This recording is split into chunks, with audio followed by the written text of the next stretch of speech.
Hi there, I'm Andrew. Welcome to Adventure Rider. How would you guys like a £1,200 jacket for less than half the price at $499? Well, that's essentially what Rev'it have managed to pull off here, because they've copied the very best features from their top-of-the-range Rev'it Stratum Gore-tex jacket that I was using all last season and have got an extensive dedicated video review on, and they've brought it into a package that gives you virtually everything you get with that, but at $499 as opposed to $1,200. So it's a bit of a win-win for everyone involved. The execution of this jacket is amazing, and despite that enormous, vast price difference, in terms of real performance that matters and what you notice, I'd say it's absolutely minimal, the difference between the two. So they've done really, really well to achieve that, and therefore I think this becomes one of the most interesting, credible jackets for anyone for 2025 who wants to get into serious adventure riding and needs a jacket that supports that pursuit. So just to recap, the idea behind the Stratum and therefore this Rev'it Tectonic jacket and trousers is that you have this double layer system. So what you get underneath, what you can see here, is a AAC approved mesh jacket body armor layer. So this is a hybrid way of giving you body armor-like protection from impact, but it comes with a mesh fabric that is C approved for abrasion resistance to level AA, which is very, very highly rated. And that is the most objectively safe, tried and tested way of giving you impact protection, having it form-fitted. There's no debate there. Of course, MX riders, MotoGP riders, they're all wearing armor that's really closely fitted to their body. But for some reason, it's taken many, many years in the road riding and in the adventure sector to get to a point where we start to realize this. Mostly what we have is loose-ish fitting jackets where the armor sits in the outer layer, which is all well and good, and it's better than not having any. But then if you imagine in a four-season jacket, you take out the insulating layer, you're just wearing a t-shirt, and that's what you've got going on underneath. There could be a lot of room, a lot of wiggle room around the armor, and that means it might not locate correctly when it's needed. And also worse than that means if you do have an impact, it might even accelerate into the thing that it's supposed to be protecting on your body. So de facto, having it form-fitted is the best. It's the best for ergonomics and it's the best for safety. So we get that underneath this, and that mesh jacket then can be used in the summer as a hot weather riding garment on its own, because it's serving all the functions you need from impact protection by having the body armor close, but then also the abrasion resistance too. So you're fully covered. But for when it's wet, you have this brilliant rain layer over the top of it. But the rain layer is also C approved. C approved to level B, because B is the C approval rating for abrasion resistance where armor's not included. So there's only one level, so we couldn't say whether it's sort of at an A, AA or AAA equivalent, but needless to say, it's abrasion resistance C approved on top of a AA C approved layer underneath it. So when it's wet, you can wear this. You can wear this as a wind stopper on colder days. It's got ventilation, so it still allows a degree of airflow as it starts to get warmer, and you want that kind of in-between level of garment. But then you can take it off, you can fold it up, put it away, and you have that fully fledged mesh body armor underlayer. So it's a brilliant concept. I can personally vouch for the fact that it worked amazingly. There's plenty of days here in the UK where it'll be really chilly and cold in the morning when you're riding, and you appreciate having this durable outer layer. It's much better than just a raincoat or a little rain layer that gets caught onto branches that lean out and tears to bits in no time. This is a very hard wearing ripstop nylon, and on the Stratum we have a similar thing. So again, not really giving away too much in terms of the actual abrasion resistance, heavy wearing durability. But it still feels nice and easy to wear. You don't feel like you're in some kind of suit of armor and constricted in your movement by any means. The difference between this and the Stratum is, well, there's only a few really. It's the fact that the Stratum has a Gore-Tex 3L outer layer for the raincoat, whereas this one is a Hydrotex 3L. So it's still a 3-layer tri-laminate. So it's hard wearing, it's durable, it's waterproof, it's breathable. But it's Rev'it's in-house membrane as opposed to Gore-Tex, which for the price difference we're talking about there, I mean, Rev'it's Hydrotex membrane has been used for many, many years. It's been refined into garments in just about every denomination of motorcycling. So you're getting a good waterproof membrane and you're saving tons of money over the Gore-Tex. So I do think it's a very, very compelling argument. As we go through the jacket from top to bottom, we have this hood, which I really love. The idea of a hood seemed a little bit odd because obviously you can't really wear a hood while riding.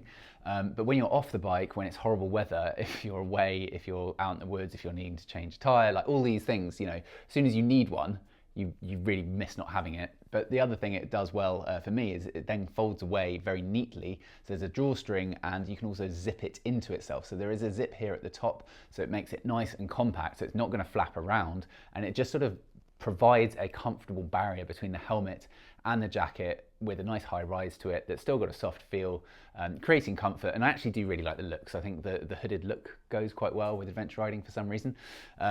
Obviously highly subjective there. But then as we go down, I love the two-tone thing. Here's the sample we had. So this is the blue-black. The other two colors I like significantly more. I think they're absolutely stunning. But this was the one we had. I think all are very good. We have this very easy to use, very resistance-free central zipper, which is always good. Ergonomics are quite important. And then we have one large-ish pocket on the chest area, which just sits underneath that reflective Rev'it logo. And then we have two slanted pockets either side here, which are for storage. And then we have ventilation on the sleeves, which is easy to use. We have the Rev'it patch on the sleeve. This is the only thing I'd change. I mean, it's so you can kind of customize it and put the patch that you want on there. I just think that's completely pointless, and I'd rather not have like a fluffy little bit on the side that's going to just pick up rubbish and dirt, personally. And then as we go down, so another very small, I wouldn't say it's a big game-changing difference between this and the Stratum. On the Stratum, you have the ability to open out this central zipper while still having the jacket connected by a mesh layer. So it gives you that airflow of about an inch and a half down the center, which is quite useful, I suppose. But again, in practice, you know, sat behind your bike, how much airflow when you're sat down are you really going to get through here? So I think it's sufficient, the airflow on this as it is. But once it starts to get warm, and there's been, as I said, many days where you start and it's cold and you're grateful for this outer layer, and then as it warms up, you take it off. And that's another really good feature about how the Stratum works. And I was really pleased that they translated it into the Tectonic that we have here, is just how easily these layers fit together. There are other brands where you can have modular layers in a slightly different way to this, but you can remove linings, thermal linings and so on, and they're really fiddly, and sometimes it can literally take as much as 10 minutes to reconfigure the layers, which I object to. I want to be riding, I don't want to be fanning about, and if I'm in a group, I don't want to be the reason everyone's waiting for me. That's just antisocial. Whereas the Tectonic, you have this one zip either side, really easy to use. And that is how you separate the layers, and there is nothing more to it. So there are no other retaining zips or clips anywhere, and there doesn't need to be. You don't find that it's sort of moving around like it needs a bit more security anywhere. It just works as it is. Really straightforward. So I do like the fact they haven't tried to overcomplicate that. As you can see on the inside, you have storage option there, nice little contrast zip, why not? And you've got the tape seams on show as well. And then this mesh underlayer. So what happens is that zip, then you swing it around so you can actually access it from the side that you would need to have your hand on. And here it just becomes a really, really comfy jacket. As we go around the back, we have very large exit vents, which really does help with the airflow. It's sort of a Venturi type effect, so it draws the air through. And then there's this slanted zip as well, which is designed specifically so you can operate it with one arm. You probably need to be using the other hand to kind of pinch this tight when you do it, as I found, but it does work. It is workable on your own. You don't need a riding buddy to help you with your pockets like you do with a vast majority of rear storage pouches where they're completely flat. It's much more difficult to operate the zip like that. So again, nicely thought through. Reflective logo here, large hanging little cord on the back as well. And that is really useful because this is, a relatively full-on jacket. So when you're hanging it, if you need to, it's nice to be able to have a proper one as opposed to just like a little fabric label on the inside. So it's designed, as you can see, for maximal airflow.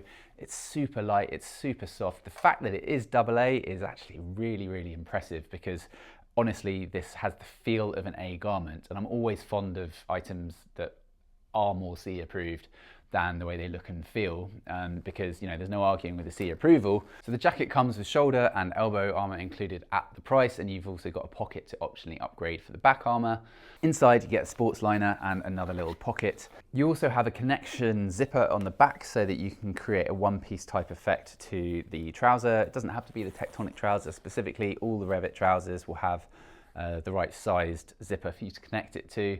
And that is pretty useful. It's more useful, I find, on the colder weather riding where you really don't want there to be any chance of a gap between your jacket and your trouser as you sit down and stand up a lot, especially, you know, if you have trousers that aren't perfectly tailored, they can kind of work themselves down a bit, and you do get that little gap, and no one wants to see that little gap when you're riding in a group, do they? So it's always useful to have that. So overall, the Rev'it Tectonic Jacket is just it's a brilliant concept that worked really well in the Stratum, saved the price. So full credit to Rev'it for coming out with essentially the same winning formula, but working out how they can deliver it to the end customer at the very, very lowest price possible, whilst making absolutely minimal sacrifices. So a wonderful item. Would love to know what you guys think. So please leave your opinions, your questions, and etc. in the comments section below. And stay tuned, because there's loads of amazing stuff from Rev'it for 2025, as well as lots of other brands and stuff beyond the studio too. So please stay tuned, and we will see you again. Goodbye.